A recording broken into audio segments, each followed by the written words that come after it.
Arthritis. Das Fieber. Nwansin. Das Niesen. Wuti inkwa. Gesundheit.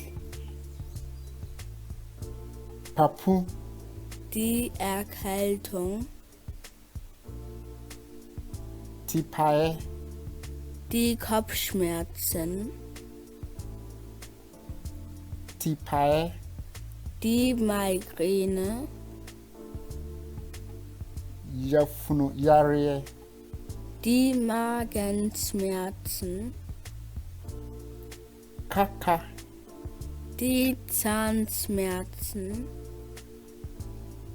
Ewa. Der Husten. Ahwempon. Das Nasenbluten. Ayasekeka. Die Krämpfe. Abofono. Die Übelkeit. Enteshewa. Das Asthma. Ekuro. Das Ekzem. Insa. Der Hautausschlag. Mojabroso. Der Blutdruck. Asichire yarie. Die Zuckerkrankheit.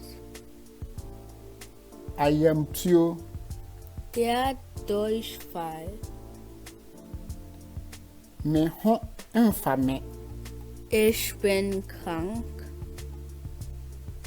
Nipese mihunu dokota. Ich muss einen Arzt sprechen. Mehaye meya. Es tut hier weh. Oyaresafo. Der Arzt, die Ärztin, Ayaresabia. die Arztpraxis, Inshiamubre. der Termin,